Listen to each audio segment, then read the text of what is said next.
Welcome to the Insights to Communicate podcast with Adam Probalski, where market and opinion research come together with public affairs and PR. Welcome to the podcast, Carol Hamilton. Carol runs a consulting firm called Grace Social Sector Consulting. She is based in the DC area and does some really cool stuff. I'm a little jealous, gets to do strategic planning. We just play a part of that, and she actually does the whole thing and other services that she provides to mostly kind of, I guess, purpose-driven organizations. But I'll let Carol speak a little bit more about it. Carol, welcome, and tell us about your journey, how you got to where you are today. Yeah, Adam, thank you so much for having me on the podcast. I've been in the nonprofit sector, most working with mission-driven organizations most of my career, and ended up doing consulting over the last decade or so after I worked inside organizations and just more and more started noticing the gap between what people the change that organizations wanted in the world, the positive change that they were looking for in the world, and then how that was actually showing up inside the organization, and a little bit of cognitive dissonance there between kind of espoused values and lived values. So that led me to get a degree in organization development, and from that, I've focused in on strategic planning because I think I enjoy doing the kind of work that you do at the front end of really talking to all the people. And I just came back from a trip where I was doing a series of focus groups with people who the organization serves, and interviews and surveys, all the things, but then to help the organization and the people have the conversation about, okay, where are we? Where do we want to go? How do we want to get there? What are our aspirations for moving our mission forward? Very cool. So you're speaking to my language, focus groups and surveys. I think that some people might look at, and even me to some degree, might look at your knowledge base and how you do your work and just kind of assume that you can go into an organization and just kind of see how things are operating, see what their goals are, have a few conversations, and just start writing a strategic plan and just start doing it. No. So tell us, how does that research figure in? That initial understanding, what's that process look like, and why is that important to you in the process? Yeah, so a couple different things in that. First, really, you could say, in the way that I approach strategic planning, it's really more about me helping. It's like being a midwife, as if you will. Like, I'm helping the group themselves make their own decisions. And so part of that is really having a solid sense of how does everybody see what's going on currently. So doing all of that, doing those conversations up front and doing a deep dive of where the organization is, what have they done before. So looking at all that kind of background information, talking to people, helping them decide who are the most important people that they need to talk to and need to have involved in that strategic planning process and get input from. So really doing an analysis of who are all the stakeholders, and then deciding, okay, who are we going to talk to one-on-one? Who are we going to talk to, in a group setting? And then maybe also, is there a group of people that we're going to send a survey out to get to some more finite information? But a lot of it is that qualitative, really hearing people's stories and hearing people's perspectives. And out of that, I find that it really grounds the conversation in kind of a common snapshot in time of where the organization is and what people are seeing in terms of the organization's strengths, its challenges, and what their aspirations are for the future. Well, I think that's fantastic. Doing that kind of early work, I'm sure, makes the whole job easier, or I guess flow better, probably. What does a strategic plan look like? There's some probably misconceptions out there that it's this document that just kind of sits on a shelf somewhere or sits in people's email, and it's like a check the box, like the new executive director comes in and says, we need a strategic plan, and you build it. but it doesn't actually get executed on. And for our purposes, that's our biggest fear from a research standpoint, that we deliver, the poll, and it's this guiding roadmap, and it's going to tell you everything you need to know about like how to develop your outreach strategy or your plan or your messaging, and then that like nobody does anything with it. I guess two questions. First, do you have that fear? Does that ever happen? And then B, what really is the organizational structure that says we're going to take this, we're going to embrace it, we're going to run with it? How does that really happen? Yeah, I think that's everybody's fear going into strategic planning, is that you do all the work and you don't end up with a plan that is actionable. Sometimes that, and there are a variety of different reasons on why that happens, and so then the plan ends up on the proverbial shelf, or lost in some Google Drive folder or whatever, and isn't useful. So I think a couple different things can get in the way of it being implemented. One, if it is kind of a check the box exercise and a new person comes in and just says, okay, this is my strategic plan, and then they wonder why no one else is on board with it. So, when I'm working with organizations, it's a very much, all hands on deck kind of process to get those voices in the room, but then also to have some ways to, synthesize to, these are the most important things for us to focus on. So you're not trying to, do everything that everybody wants. Just because people give input, it doesn't mean that all the ideas are going to end up in the final plan. There's kind of a point in the process where you're going big and you're going wide and you're dreaming, and then you have to put some, then you say, okay, we've done that part, and now we're going to move into making some decisions and setting some criteria against, what's the most important for us to move forward, and picking, 3 to 5 big goals that we're going to work towards. So I think a couple different things. One, not trying to do too many things, not trying to, include everything. So you end up with a laundry list that is just more of a wish list and isn't realistic. When you're choosing those 3 to 5 things, being really mindful of what the current capacity of the organization is. So matching that, like stretching, but matching current capacity. And then, really defining, okay, from a shorter term perspective. So I'm often working with groups on a kind of 3 to 5 year time span. But when you're actually getting into the nitty gritty of implementation and who's going to do what by when, I really counsel organizations to look at a shorter time frame. So what's the next 6 months going to look like? Or what are we going to try to accomplish in that first year? And really get into the nitty gritty there. Another thing that I often work with groups to do is have them really, for each of the pieces, the goals, the action steps, to define and have shared agreement around what does success actually look like, and how are we going to know whether we've made progress. It could be, a checklist. We've done the report, or we've launched the task force that's going to investigate this issue, or it could be more in terms of metrics that, we've increased X thing by X percent or whatever it is. So having shared agreement around how are we defining success is also a really important piece. And then I think the last piece is just also have shared agreement around how are we checking in on the plan? How are we integrating it into our regular planning processes, our regular coordination processes, not trying to add a whole bunch of things on, but really integrating it into how the organization already works. And how does that functionally happen going forward? How do you make sure that people go back to this thing and use it on a daily? So they'll decide whether it's daily, whether it's quarterly they're checking in, what's the group that's doing that. So I want to make sure that when I leave, they've had a conversation to say, okay, we're going to bring together this group and they're going to go through this checklist to look at how we're doing and what needs to be updated, what needs to be tweaked, what needs to be, we've accomplished that. Oftentimes it's a board. There's a level at the board that they're working at with the staff. And then also, to what extent can we tie individual staff members' work plans to those bigger goals so that, it's an integrated whole and really being woven into how you actually do your work.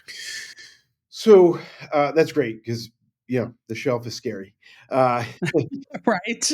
So We started out, you're already in career running a company. Is there a story to tell early on in your career that kind of defined where you went with your business, or a mentor that gave you some sort of support that really kind of guided where you ended up going?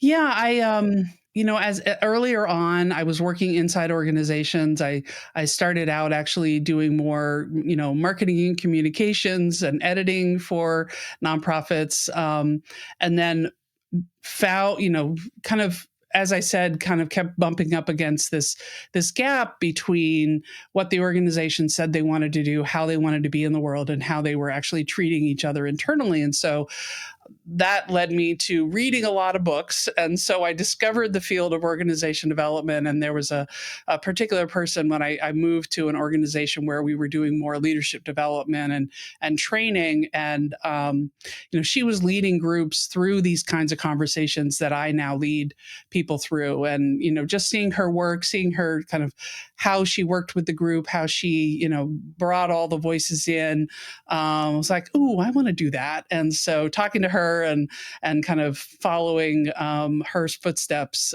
definitely paved a way. And other people who I've been able to model just their facility with managing and really honoring all the voices in the room is something that I aspire to. Very cool. Okay, so we always love to understand how people get things done. So I'd love to understand your tech stack. What do you run on? What's your operating system, and what can't you live without technology wise? Well, I definitely am using Google Suite, so Gmail and all the things Google. But having started out earlier in my career, I used the whole Microsoft suite, so I'm a little bifurcated where I use both, and have to do some translation sometimes. But all those tools are important. And then one tool that I use on a daily basis that not many people have heard of is a task or kind of project tracking tool called Nosby. Oh, Based on Dave Allen's Getting Things Done process. yeah. And so that one is a great one. I check it every morning for what am I supposed to do today? And how does that work? Do you have to enter all your content into it, or it links to something else? Or you have clients in there as well? How does that work? No, I just use it for my own manage my own tasks and projects. But yeah, you build projects and you map out all the to dos, and I mean it's just like Asana or other things. But Yeah. it has some things built in that based on that getting things done, where you can assign not only the project but how long will you think it's going to take, and you can sort it in different ways to say, oh, I've got 15 minutes. What thing might I be able to get done? So That's very cool. yeah, Yeah, we all tend to 15 minutes. Well, it's not enough time to do something. I'll just look at TikTok. right. And interesting. That's kind of a helpful thing. Uh, every calendar or tracking app should have that in there. I mean, and maybe they do, but I'm there's there's a certain point at which like the switching cost is greater than just sticking with what you use. Sure. Yeah, I mean, I'm constantly my standard line to my team is, what's my homework? So they know what to tell me what to do at any given moment if I've got it a minute. That's really cool. Yeah. All right. So you wake up in the morning. What apps do you have to check? What's the first things that you look at on your phone? Where do you get your news? Or maybe you're like a meditator in the morning. What does that look like? Yeah, I'm not a news junkie. My dad was a news person, so I think I've got a little bit of an allergy to the news Ah, because I was constantly having to, all I'd see was a newspaper yeah. in front of his face. So I start the day often with Duolingo. It beeps at me and tells me I have to keep my streak going on learning Spanish. Oh, no. And I'm also always making sure that my Libby app, which has whatever books I have on hold from the library, what's coming up next and what's in my reading list. So that and Substack, where I do a lot of reading and other things. So So, and then at the end of the day, I will definitely scan the Washington Post headlines to just, not just stick my head in the sand. But I'm definitely not a news junkie. Yeah. So we do a lot of work with libraries, and I'm a big library fan. Admittedly, I don't really go to a library. That's not true. I go to libraries a decent amount, but I don't even have a library card. I should be ashamed to admit that. I'm a, Well, Amazon. this way you can have a library card and never. I mean, it's true. I don't frequently go to the library anymore, but I am constantly, checking something new out of the library via Kindle. That is so cool. I think people don't realize that the resources that libraries have. Like you can check out a jetpack for internet service that Yeah, you take with you. You yeah, can check out. I was listening to a book recently, and they're talking certain places like in where there's ski resorts. You can check out skis. You can check out really. sleds, Oh, wow. or shovels, or whatever is kind of really relevant to your community. There's a decent chance that they've got it. So you borrow books from the library using a library app that goes to your Kindle. Yeah, yeah. And there was something else to do with libraries that I was thinking. Anyway, it's gone. But So let's go back to industry. Like who is your sweet spot? Who do you like to work for? What kind of organizations do you really enjoy working with? yeah, so I'm typically working with small to medium sized nonprofits and associations.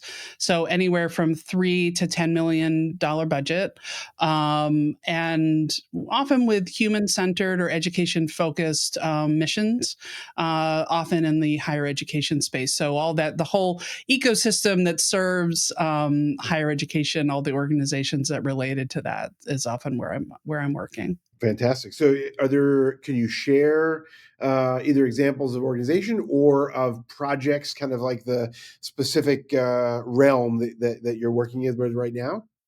So a lot of strategic planning, and then the other piece that I do is help organizations build out their evaluation systems. So that's helping them map for a particular program. What are all the pieces that have to go into it? What are we expecting in terms of our short term, medium term, long term outcomes, and then what kind of systems are we going to use to track it? So again, it's coming back to the research piece of how do we look at what we're assuming and then take that hypothesis and test it through some kind of research method to be able to capture information from the people that the organization is serving. And when you talk about program evaluation, I think some people automatically assume we've got a grant and we've got to prove that we're spending this money properly. Yes. But then there's also the component of internally, are we operating right? Are we budgeting right? Or is this a program we want to continue or not? Are those both kind of sides of that part of what you're doing? Yeah, I mean, I think very few organizations have the resources to prove, especially in the realm that I'm in terms of human behavior, behavior change, and the types of issues that organizations are working on. There's so many other factors that play into a person's life, all the outcomes that they have. So Mm, really looking at the program from what can we learn, how can we test whether what we're assuming our outcomes are happening, but not necessarily going to the level of then we're going to be able to definitively prove that our program was the thing that made that change. right. And I think a lot of folks will kind of dismiss the idea of doing any kind of evaluation if they're not at that level of proof. And I say that there's still a lot of value for all the reasons that you talked about. And then also just, to strengthen your program, and then to, really kind of kind of test really you think that if you do X, Y will happen. Is Y actually happening? And so getting a shared understanding again across the organization of what are we trying to accomplish. It's kind of another way of having those strategic conversations about how we're doing the work and how we're pursuing our mission. Is there an example of like a dramatic change? Like you've done the program evaluation and you're like, okay, this isn't working, and everybody agrees it's not working? Or do you make tweaks? Are there any moments where it's like, okay, we clearly have messed up here? Does that ever happen? Um, I mean, I think in most cases, it's more a case of refining, and maybe being a little bit more realistic about.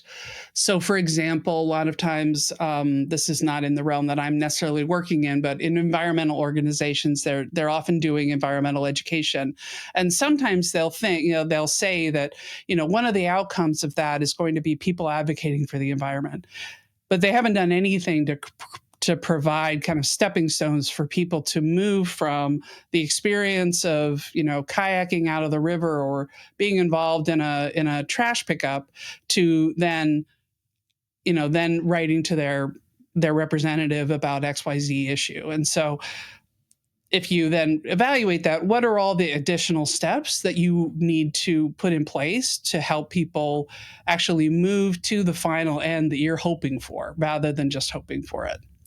So I think it's more about strengthening and tweaking. And I haven't been in a situation where the organization, but that's the thing. It's very hard for organizations to let go of programs. So that is, I think it would need to be very dramatic if it wasn't. And it often is, if it's not working for other reasons, right? People aren't participating. There's no interest from funders. And so things die because of those reasons versus the program evaluation itself. Okay, makes sense. Okay, so words to live by. Like, is there some mantra that kind of rings in your head all the time that just kind of drives you, or a piece of advice that you have to give other people because it's just so important? I think the one that I strive for that I don't always succeed is less is more. So really trying to help organizations focus too. So I think one of the things that can be a stumbling block for many nonprofits is when they're trying to be all things to all people, and they're just they're spread so thin across a lot of initiatives. And so really help, like, what are the top 3 things that you're going to focus on, and even the top 1, and really get it done and really go deep. So less is more, and then that gives you the opportunity to go deeper. Very, very cool. All right. Well, super grateful, Carol, for joining, and we'll hope to keep the conversation going. All right. Well, thank you so much.